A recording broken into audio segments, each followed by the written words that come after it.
નમો હરિયંતાણમ નમો સિદ્ધાણમ નમો આયર્યાણમ નમો વજ્જાયાણમ નમો લોએ સૌ વજાવુણમ એસો પંચનમુકારો સૌ પાવપણાસણો મંગલાનમ ચ સૌવેશી બળમમ હવૈ મંગલમ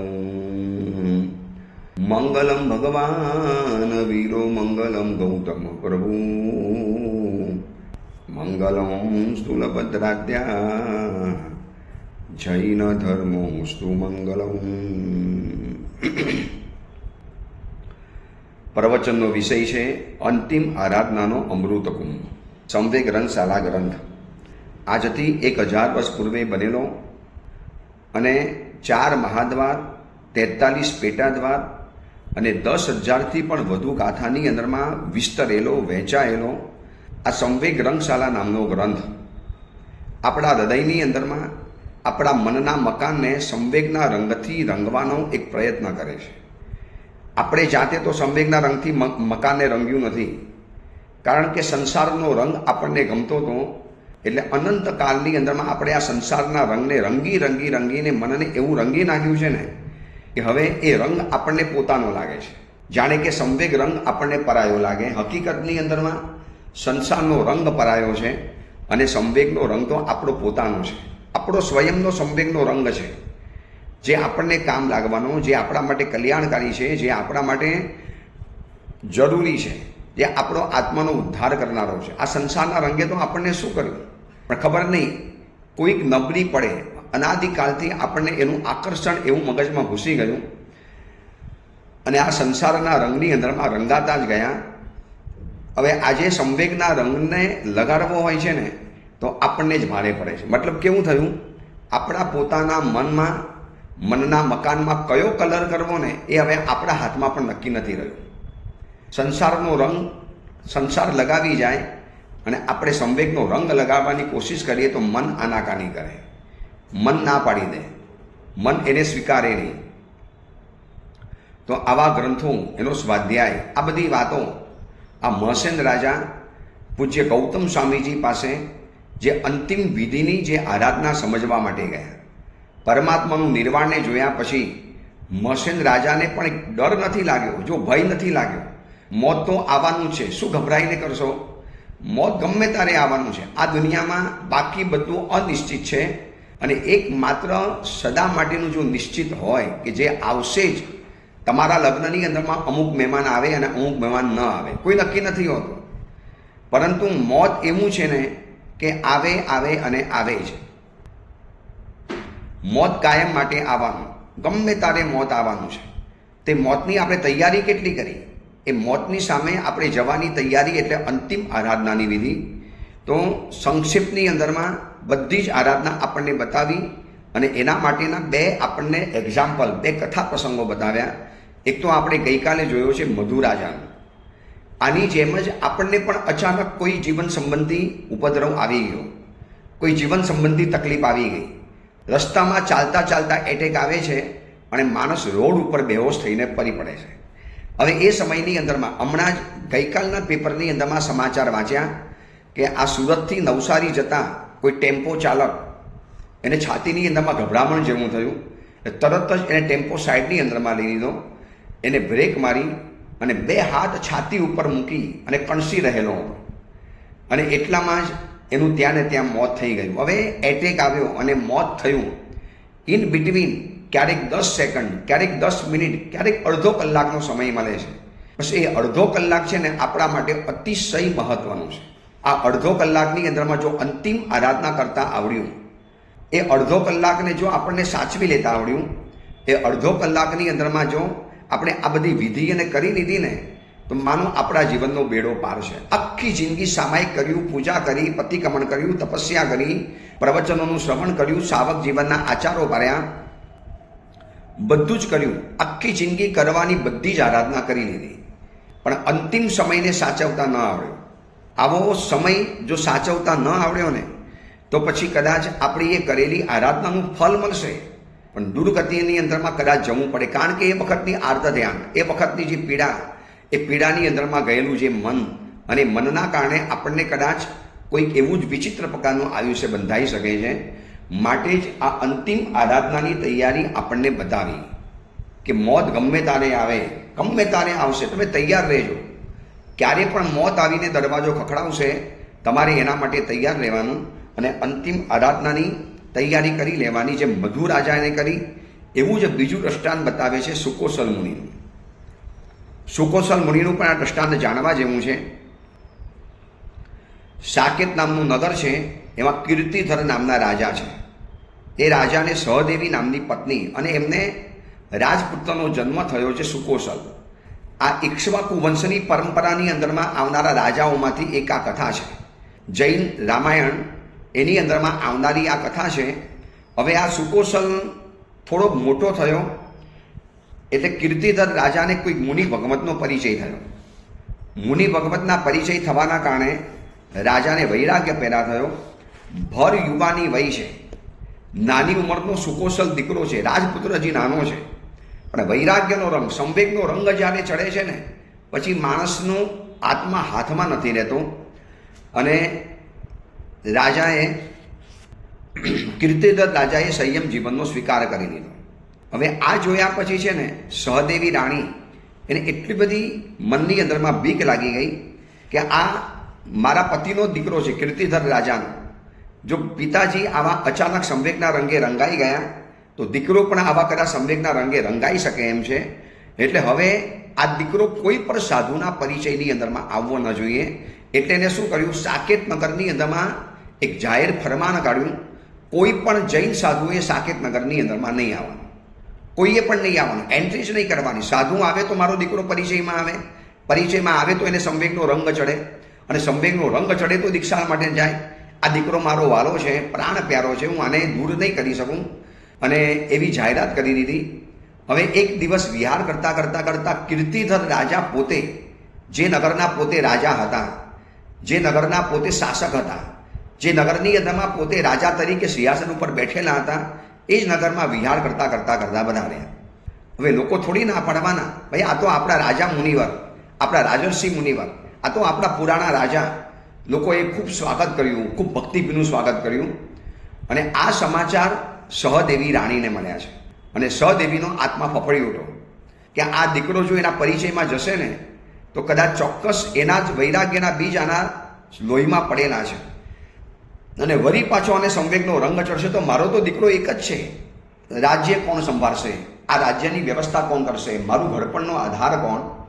એટલે એને નગરના સેવકોને આદેશ આપ્યો, રક્ષકોને આદેશ આપ્યો કે આ મુનિવરને નગરમાંથી બહાર કાઢો.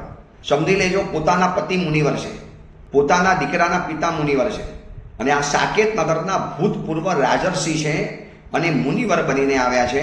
પણ સ્વાર્થ જ્યારે ચરમસીમાએ પહોંચે છે ને, આ સંસારનો રંગ નગરમાંથી કાઢી મૂક્યા, ધક્કા મારી મારીને બહાર કાઢ્યા. હવે નાનકડો જે રાજપુત્ર હતો સુકોસલ, એની ધાવ માતાની પાસે બેઠેલો અને ધાવ માતાની આંખમાં આંસુ જોયા. એટલે પૂછે છે કે માં રડો છો કેમ, શું તમને દુઃખ પડ્યું, તમને કોનાથી તકલીફ થઈ, કંઈ દુઃખ હોય તો મને બતાવો. ત્યારે એ વખતે એ ધાવ માતા કહે છે કે બેટા, આનાથી તો વધુ દુઃખ શું ગણી શકાય. તારા પિતાજી આ નગરના રાજા અને જેમને સંયમ જીવન સ્વીકાર્યું છે, લાંબા સમય પછી આ નગરની અંદરમાં આવ્યા, જ્યાં જેમનું સ્વાગત થવું જોઈએ, જેમનું સામયું થવું જોઈએ, જેમનો વરઘોડો ચડવો જોઈએ, જેમના વાજિંત્રો વાગવા જોઈએ, જેમના રાજમહેલમાં પગલાં થવા જોઈએ, એના બદલે તારા પિતાજીને ધક્કા મારી મારીને નગરમાંથી બહાર કઢાયા. આ નગરમાંથી હમણાં બહાર કાઢી મૂકે છે. આવા પ્રકારનો વ્યવહાર તો કોઈ હલકા કુલમાં પણ બેટા ન હોય. અને 3 ભુવનમાં પ્રશંસા પામેલું એવું આ તમારું ઇક્ષ્વાકુ વંશ, જેની અંદરમાં રાજા ઋષભની પરંપરા ચાલી આવે છે. અને ત્યાં આવું થયું. બસ બેટા, એટલા માટે મને રડવ આવી ગયું કે આવા પ્રકારનો પરિભવ, આવા પ્રકારનો પરાભવ, આવા પ્રકારનું અન્યાય આ મારાથી તો સહન ન થયું. હું તો શું કરું, દાસી છું, તમારા રાજમહેલની એક ધાવ માતા છું, પણ મને આ જોઈને બહુ રડવું આવ્યું. આ રાજા તમારા બહુ સારા હતા, તારા પિતાજી બેટા. અને સુકોસલને પહેલી વાર ખબર પડી કે મારા પિતાજીએ દીક્ષા લીધી છે. એ માને વારંવાર પૂછતો હતો કે મારા પિતાજી ક્યાં છે. માં કંઈ ને કંઈ જવાબ આપી દે, વાતને ઉડાડી દે. અને વાતને આડે પાટે ચડાવી દે. આજે એને ખબર પડી કે મારા પિતાજી, એટલે પૂછ્યું છે કે મારા પિતાજી કોણ હતા, મને કોને? એટલે ધાવ માતાએ આખો, એટલે જે સહદેવી માતા જેનાથી દૂર રાખવા માટે માગતા હતા ને, એ જ પ્રસંગ એના જીવનની અંદરમાં નજીક આવ્યો. ધાવ માતાએ આખો કિસ્સો બતાવ્યો કે તારા પિતાજી કેવા હતા, કેવી યુવાન વયની અંદરમાં સંયમ જીવનનો સ્વીકાર કરી દીધો. બેટા તું તો સાવ નાનકડો હતો, સાવ નાનકડો, અને તને મૂકીને સંયમ જીવનમાં ચાલી ગયા. આજે પહેલી વખત સાધુ બનીને આ નગરમાં વધાર્યા. બેટા આ રાજર્ષિ છે, આ નગરના રાજા હતા, તારા પિતાજી હતા, તારી મમ્મીના પતિ છે, રાજા છે આ નગરના, એમનું તો સામયું થવું જોઈએ. એના બદલે ધક્કો માર્યો, અપમાન થયું, અને સુકોસલ છે ને સીધો જ ભાગ્યો રાજમહેલમાંથી બહાર. નગરની બહાર એ કીર્તિધર મુનિવર તો ઊભા હતા, એકદમ શાંત દશા, સહજ દશા. શું આ લોકોએ તત્વજ્ઞાનને પચાવ્યું હશે મહાપુરુષોએ? કોઈ ચહેરા ઉપર ઉદ્વિગ્નતા નહીં. જઈને કહે છે કે પિતાજી માફ કરજો, મારી માતાએ તમારી સાથે ખોટું કર્યું, તમારી સાથે ખોટું વર્તન કર્યું. બેટા કોણ કોની સાથે ખોટું વર્તન કરે છે? આપણું કર્મ જ આપણી સાથે ખોટું વર્તન કરે છે. બેટા તારી માતા પણ આમાં દોષી નથી. બેટા કોઈનો દોષ નથી દેવા જેવો. આ સંસારમાં આપણો પરાભવ થાય, આપણો તિરસ્કાર થાય, આપણું અપમાન થાય, બેટા એ આપણું જ પોતાનું કર્મ હોય, માટે જ આવું થાય છે. બેટા કોઈને ઉપર દોષ નહીં દેવાનો. અને પછી કીર્તિધર મુનિની જે વાતો સાંભળ્યા પછી એના હૃદયની અંદરમાં સંવેગનો રંગ ચડી ગયો. હજી તો સંસાર જોયો નથી, હજી તો રાજગાદી ઉપર બેસવાનું છે, હજી તો યુવરાજ બનીને રાજા તરીકે શોભવાનું છે. આટલું સાકેતપુર નગરનું આખું રાજ્ય મળવાનું, ઈશ્વાકુ વંશની અંદરમાં રાજા બનવાનું છે. અને એ બધું જ ભગાવી પિતાજીને કહે છે કે પિતાજી આપ એકલા સંસાર સાગરને તરી ગયા. પિતાજી આવું કેવી રીતે ચાલી શકે? આપે કામ કરી દીધું, આપે આપનો સંસાર છોડી દીધો, અને જન્મ મરણના સતત અગ્નિથી જ્વલતા બળતા સંસારમાં મને મૂકીને ગયા. પિતાજી આપને મારી દયા પણ ન આવી. જો સંયમ જીવનનો માર્ગ સારો હતો તો મને સાથે લીધો કેમ નહીં? અને જો રાજ્ય સારું હતું, મને આપ રાજા બનાવવા માટે માગતા હતા, રાજ્ય સારું હતું તો આપે રાજ્ય છોડ્યું કેમ? આ બાળકની દલીલ છે. અને કીર્તિધર રાજા કહે છે કે બેટા તું તારી માતાનો એક જ દીકરો હતો, તો પિતાજી આપ પણ મારી મમ્મીના એક જ પતિ હતા. આપ અગર જો છોડીને જઈ શકતા હો તો મને કેમ મૂકીને ગયા? મને જવાબ આપો. જો ભવવાસ નકામો હતો માટે આપે સંસાર છોડ્યો, તો આપે મને સાથે લેવો જોઈએ, મને તારવો જોઈએ. મને શું નરકમાં જોયું આપ ચાહો છો? આ રાજ્ય સંભાળું, રાજ્યની અંદરમાં રાગી અને આસક્ત બની જાઉં, અને હું નરકની અંદરમાં જાઉં. અને પિતાજી આપ મોક્ષની અંદરમાં જવાના, સ્વર્ગમાં જવાના. પિતાજી હવે તમને નથી છોડવાનો, મને પણ સંયમ જીવન આપો. અને સુકોસલનો વૈરાગ્ય જોયો, સુકોસલની સંવેગની ધારા જોઈ, સુકોસલનો સંવેગનો રંગ જોયો, અને ત્યાં જંગલની અંદરમાં દીક્ષા આપી દીધી, અને બંને જણાએ વિહાર શરૂ કર્યો. આ સમાચાર મળ્યા છે સહદેવી રાણીને, અને રાણીનું હૃદય તૂટી ગયું, ખતમ થઈ ગઈ. જેનાથી બચાવવાની મેં કોશિશ કરી એ જ પિતાજી નગરમાં આવ્યા. ઉલટાનું મેં અપમાન ન કર્યું હોત ને તો દીકરો કદાચ આવું વૈરાગ્ય ન પામત. આ તો ઉલટાની વાત દબાવવા ગઈ, એમાં વધારે વાત ફેલાઈ ગઈ. બંને જણા પિતા અને પુત્ર તો સંયમ જીવનના માર્ગે ચાલી ગયા, અને આ બાજુ સહદેવી માતા પુત્રના વિયોગથી ઝૂરે છે. પતિ તો ગયા, હવે પુત્ર પણ ગયો, અને આર્ત ધ્યાન, રૌદ્ર ધ્યાનની અંદરમાં કાર કરી ગઈ, અને મોગીલ નામના જંગલની અંદરમાં વાઘણ તરીકે ઉત્પન્ન થઈ. આ બાજુ પિતા અને પુત્ર કીર્તિધર મુનિ અને સુકોસલ મુનિ ઊંડી ઊંડી ગુફાઓમાં, પર્વતોની ઉપત્યકામાં, કોઈ અઘોર ભૂમિની અંદરમાં, ઘોર જંગલોની અંદરમાં, કોઈક એવા વિશાળ વટવૃક્ષની નીચે, કોઈ એવા શૂન્ય ઘરોની અંદરમાં કાવસક ધ્યાન કરે, આરાધના કરે, સંયમ જીવનનું પાલન કરે, જીવન નિર્વાહ માટે નગરોની અંદરમાં જઈ આવે, ભોજન પાણી લઈ લે, ક્યારેક છઠ, અઠ્ઠમ, માસક સમણ, જે મનની અંદરમાં ભાવના આવે એ પ્રમાણે ઘોર તપ કરતા રહ્યા. ચોમાસું પર્વતોની ગુફાની અંદરમાં એક વાર ચોમાસું કર્યું. 4 મહિનાના ચોવ્યારા ઉપવાસ છે બંને પિતા અને પુત્ર મુનિવરને. એક સરખી સંવેગના રંગથી આરાધના કરે છે. હવે 4 મહિનાની ચોમાસું પરિપૂર્ણ થયું એટલે દુર્બલ શરીરવાળા બંને જણા નગરની અંદરમાં ભિક્ષાચર્યા માટે નીકળે છે. જંગલને વટાવી, એ મોગલ નામનું જંગલ, એ જંગલને વટાવીને નીકળે છે, અને જંગલની અંદરમાંથી પસાર થાય છે ને, અને એ જ સમયની અંદરમાં જોયું વાઘણ પણ ત્યાંથી પસાર થતી હતી. આ વાઘણ એટલે ગયા બહુની માતા છે. આ વાઘણ એટલે કીર્તિધર રાજાની પત્ની છે અને સુકોસલ મુનિની માતા છે, પણ ગત ભવનો જે સંસ્કાર સ્નેહરાગ હવે દ્વેષ રાગની અંદરમાં કન્વર્ટ થઈ ગયો. બંને ઉપર દ્વેષ આવ્યો. આવો દીકરો મને કહ્યા વગર પહોંચી ગયો, મેં એનું ધ્યાન રાખ્યું, મેં એનું પાલન પોષણ કર્યું, અને આવા પતિ દીકરાને ઉપાડીને ચાલી ગયા. મારું શું? મારો પણ વિચાર ન કર્યો, મને એકલી મૂકી દીધી. અરે રાણીએ એમ વિચારવું જોઈએ કે દરેક વ્યક્તિને પોતાના આત્મકલ્યાણ કરવાનો અધિકાર છે. એના અધિકાર ઉપર તરાપ મારનારી હું કોણ? એના અધિકાર ઉપર રોકટોક કરનારી હું કોણ? આ પ્રવચન સાંભળનારા ઘણાને એમ થતું હશે તો પછી સહદેવી રાણી કેવી દુઃખી થઈ. આવી રીતે કીર્તિધર મુનિએ સુકોસલને દીક્ષા ન આપી શકાય ને. હું એમ કહું છું, કોણ વ્યક્તિ રડે છે અને પોતાનું કામ છોડી દે છે? જેને ખબર પડે છે કે લાખો રૂપિયા કમાવા માટે મળે છે વિદેશની અંદરમાં, તો રડતી માતાને છોડીને પણ દીકરો જાય છે. ત્યારે કોઈ કહેવા માટે આવે છે કે બેટા તારી મમ્મી રડે છે? ઓલો દીકરો કે થોડા સમય રડવા દો, હું જ્યારે પૈસા કમાઈને આવીશ ને ત્યારે આ જ મમ્મી હરખના આંસુ પાડવાની છે. સંસારના બધા જ કાર્યો કોકના આંસુ ઉપર જો કરી શકાતા હોય તો ધર્મના બધા જ કાર્યો કોકના આંસુને જોઈને રોકવાના કેમ? શું કામ રોકવાના? એમ તો દરેક વ્યક્તિ પોતાના સ્વાર્થના આંસુ પાડશે. તમે ક્યારે આરાધના નહીં કરી શકો. તમારે ઉપવાસ કરવી છે, તપસ્યા કરવી છે, આરાધના કરવી છે, કોઈ પણ તપજપ અનુષ્ઠાન કરવું છે, તમારે કોઈ દાન કરવું છે, તમારે કોઈ સુકૃત કરવું છે, તો બધી જગ્યાની અંદરમાં તમને આવી રૂકાવટ કરનારા મળવાના. બધી જગ્યાએ તમને આવા રોકનારા મળવાના. પછી કહેશે મને ગમતું નથી, મને રડવું આવે છે, તમે આવું કરો છો, મને બહુ ખોટું લાગે છે. શું બધાનું આવું તમારે સાંભળ્યા કરવાનું? મને એટલું બતાવો, સંસારના બધા જ કાર્યો જો કોકના આંસુની ઉપરવટ થઈ જઈને કરે છે તો ધર્મના કાર્યો કોકના આંસુને ક્રોસ કરીને કેમ નહીં કરવાના?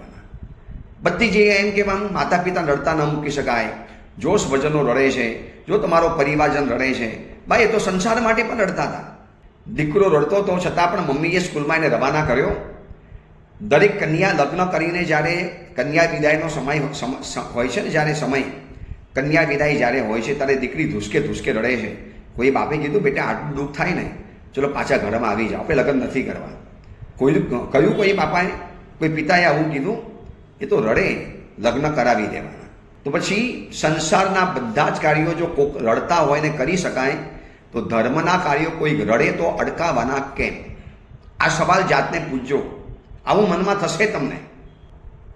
અને કીર્તિધર રાજા અને સુકોસલ મુનિ તો કૌશક ધ્યાનમાં ઊભા છે, જંગલની અંદરમાં ઊભા છે અને વિહાર કરે છે.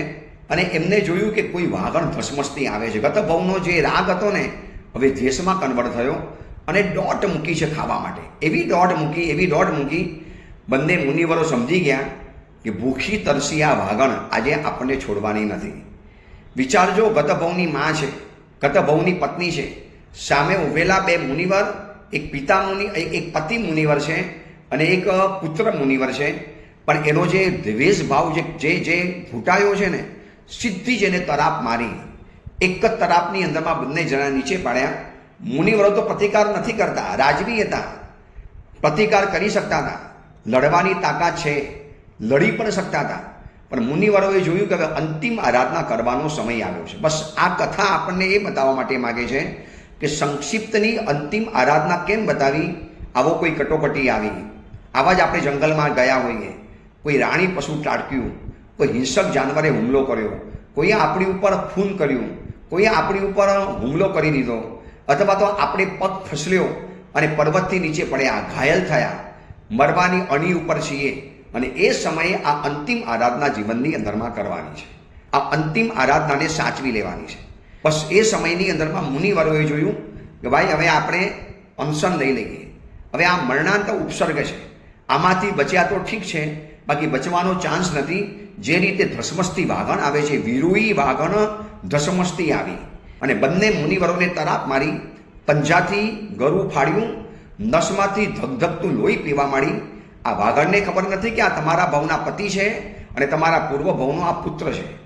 બંનેનું લોહી પીધું, મારણ કર્યું, માંસ ખાધું અને બંને મુનિવરો વાઘણથી ખવાતા આટલા ભયંકર જાલિમ ઉપસર્ગોની અંદરમાં બંને મુનિવરો જે અંતિમ આરાધના કરે છે ને, એ અહીંયા બતાવી છે કે શારીરિક અને માનસિક દુઃખોથી આ ભરેલા સંસારની અંદરમાં જીવોને દુઃખોની સાથે સહયોગ થવો એ તો બહુ સુલભ છે. પોતાના આત્માને કહે છે, એ આત્મા અત્યારે આ દુઃખ આવ્યું છે, દુઃખની અંદરમાં મન નહીં લઈ જતા.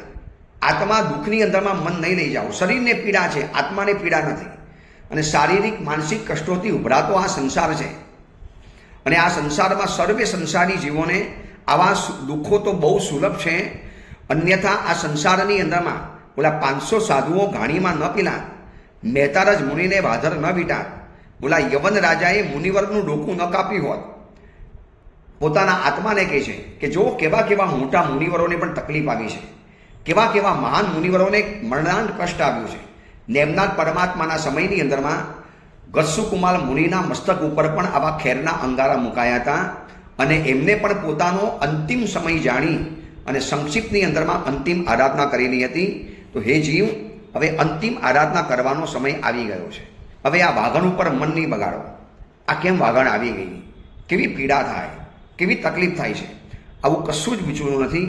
આ ભવ સમુદ્રમાં આપત્તિઓ તો અતિ સુલભ છે, પણ સેંકડો ભવોના દુઃખોનો નાશ કરનારો જૈન ધર્મ બહુ દુર્લભ છે. આ ચિંતામણીની જેમ, કામધેનુની જેમ તમે વિચારજો, સામાયિક કરતી વખતે પણ શુભ ભાવના ઠેકાણા નથી. સારી પરિસ્થિતિમાં પણ આપણને શુભ ભાવ નથી આવતો. બધું જ અનુકૂળ છે, એવા સમયમાં પણ આપણને શુભ ભાવો ઉત્પન્ન નથી થતા. જ્યારે આટલી કારમી પીડા, એક વાઘણ જ્યારે ચામડી ફાડે, અંદરથી લોહી નીકળે, માંસ ખવાય, કેટલી કારમી પીડા છે. અને એવા સમયની અંદરમાં અંતિમ આરાધના કરી રહેલા છે. એવું નહીં માની લેતા કે હવે આપણે છે ને મરતી વખતે અંતિમ આરાધના કરી લઈશું, આવશો ને જ્યારે થશે ત્યારે કરી લઈશું.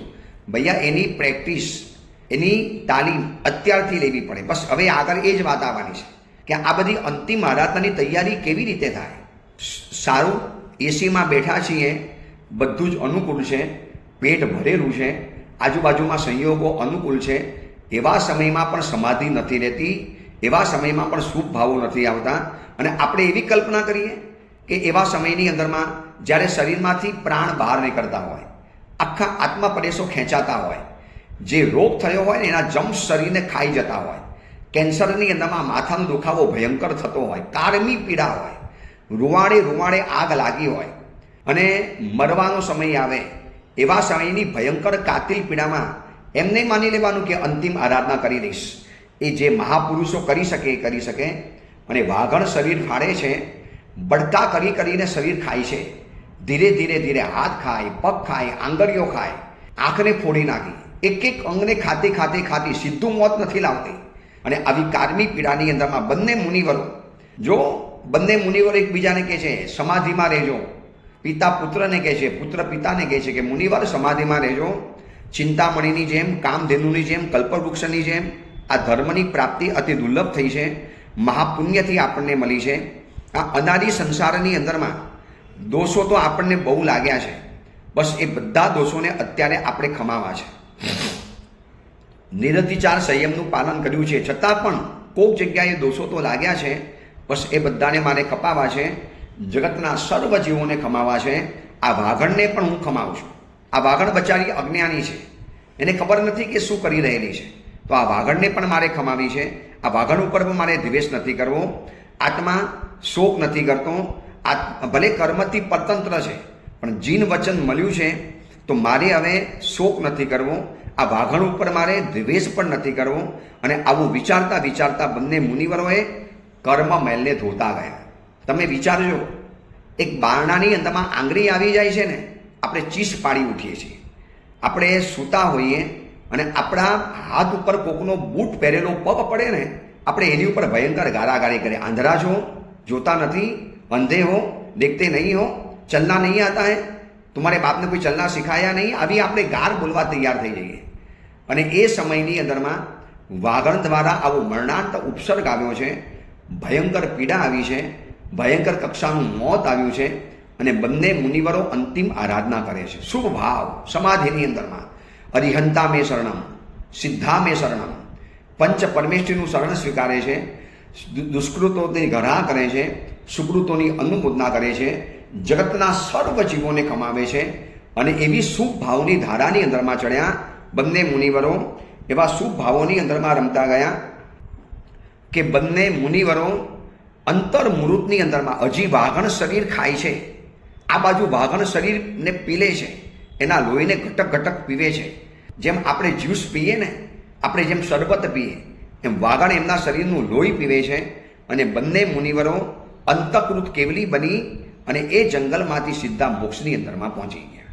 આ સુકોશલ મુનિ અને મધુ રાજા મુનિની આ કથા બતાવી અને આપણને સમજાવે છે. ગૌતમ સ્વામીજી મહસેન મુનિવરને કહે છે કે મહસેન મુનિવર, આવા સંકટો ગમે ત્યારે આવી શકે છે.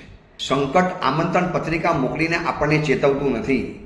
સંકટ આગળની ચેતવણી પણ નથી આપતું કે તને આવતીકાલે આટલા વાગે એક્સિડન્ટ થવાનું છે અને તારું મોત થવાનું છે. ન ગાતી હૈ ન ગુણગુણાતી હૈ, મોત જબ આતી હૈ તબ ચુપકે સે ચલી આતી હૈ. ખબર પણ નથી પડતી. સૂતા સૂતા અંધારામાં જોજે મૃત્યુ ન થઈ જાય, મનની મનમાં ના રહી જાય. તો આપણે કોના ભરોસે બેઠા છીએ? બસ આ સંવેગ રંગશાલા ગ્રંથ આપણને આ સંક્ષેપમાં તો અંતિમ આરાધના બતાવી, બંને મુનિવરનું દ્રષ્ટાંત બતાવ્યું. હવે આપણને વિસ્તારથી આ બધી વાતો હવે શરૂ કરે છે. હવે ગૌતમ સ્વામીજી મહસેન મુનિવરને કહે છે કે મુનિવર, આ તો મેં તમને સંક્ષેપમાં બતાવી. કાલે ઉઠીને લાંબો સમય ન મળ્યો, ઝપાટા બંધ આયુષ્ય ક્ષય પામ્યું, કોઈક એવો ઉપદ્રવ શરીર ઉપર લાગુ પડી ગયો, અચાનક જ શરીર રોગોથી ઘેરાઈ ગયું. તમને લાગતું હતું કે હજી તો મારું આયુષ્ય લાંબુ છે અને એક ઝટકાની અંદરમાં એક ફટાક કરતું તમારું આયુષ્યને ઉપક્રમ લાગુ પડી ગયો અને શરીરની અંદરમાં રોગ ઘેરાઈ ગયા. ત્યારે આ સંક્ષિપ્તમાં અંતિમ આરાધના કામ લાગે છે. હવે વિસ્તૃત આરાધનાના સ્વરૂપનો પ્રારંભ કરે છે. સુંદર નગરને જેમ 4 દરવાજા હોય ને, એમ આ સંવેગ રંગશાલા નામની જે અંતિમ આરાધનાનો જે અમૃત કુંભ છે, અંતિમ આરાધનાનો આ ગ્રંથ છે, એના પણ મુખ્ય 4 દ્વાર છે. પહેલું દ્વાર છે પરિકર્મ વિધિ દ્વાર, બીજા નંબરનું આવે છે પરગણ સંક્રમણ દ્વાર, ત્રીજા નંબરનું દ્વાર આવે છે મમત્વનું ઉચ્છેદ દ્વાર અને ચોથા નંબરનું દ્વાર આવે છે સમાધિ દ્વાર. તો હવે પહેલા દ્વારની શરૂઆત કરે છે. તો પહેલા દ્વારના આ પહેલું જે દ્વાર છે ને, દરેકના પોતપોતાના પેટા ભેદ છે. દરેક દ્વારના અવાંતર ભેદો રહેલા છે. દરેક દ્વારના અવાંતર વસ્તુઓ અંદરમાં આવવાની છે અને એટલા બધા વિસ્તારથી, એટલા બધા ભેદ પ્રભેદ સાથે, એટલું બધું આરામથી આ ગ્રંથ બતાવશે આપણને. તો પહેલું દ્વાર બતાવ્યું છે પરિકર્મ દ્વાર. તો પરિકર્મ દ્વાર એટલે શું? તો કે એની અંતિમ આરાધના કરતા પહેલા કેટલું પરિકર્મ એટલે પૂર્વ તૈયારી.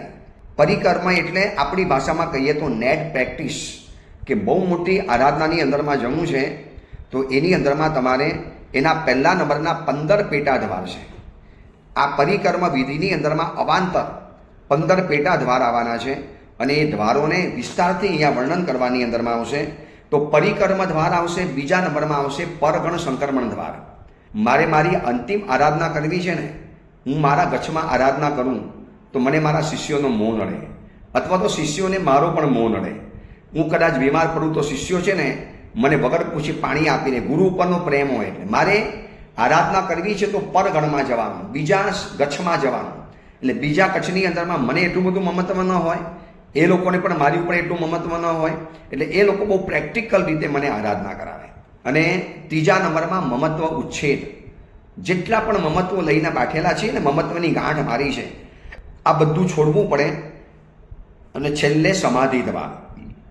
છેલ્લે સમાધિ મળે છે, સંવેગનો રંગ અનુભવાય છે. તો આ બધા પેટા દ્વારની આ બધા મુખ્ય 4 દ્વાર બતાવ્યા. હવે પરિકર્મ દ્વાર એને આપણે આવતીકાલથી શરૂ કરીશું. આ મુખ્ય પરિકર્મ દ્વાર છે. એ પરિકર્મ દ્વારની અંદરમાં તૈયારી સાથે કેવી તૈયારી કરવાની છે, એના બધા પેટા ભેદ કેવા રહેલા છે. અને એ પેટા દ્વારની અંદરમાં સૌથી પહેલું યોગ્યતા, લિંગ, શિક્ષા, અર્હ દ્વાર. કોકના 15 છે, કોકના 10 છે, કોકના 9 છે અને બીજાના 9 છે. પહેલા 4 મહાદ્વાર, એના પહેલાના 15 પેટા દ્વાર, બીજાના 10 પેટા દ્વાર, ત્રીજા મમત્વ ઉચ્છેદના 9 અને છેલ્લે સમાધિના 9. 9, 9, 10 અને 15 આવી રીતે 43 પ્રકારના પેટા દ્વાર છે. તો આ બધા પેટા દ્વારનું વર્ણન અને એનો વિસ્તારથી વાતોને આપણે આવતીકાલથી શરૂ કરીશું. એ જ મંગલ કામના મંગલ ભાવના. જીનાગના વિરુદ્ધ કાંઈ પણ બોલાયું હોય તો મિચ્છામી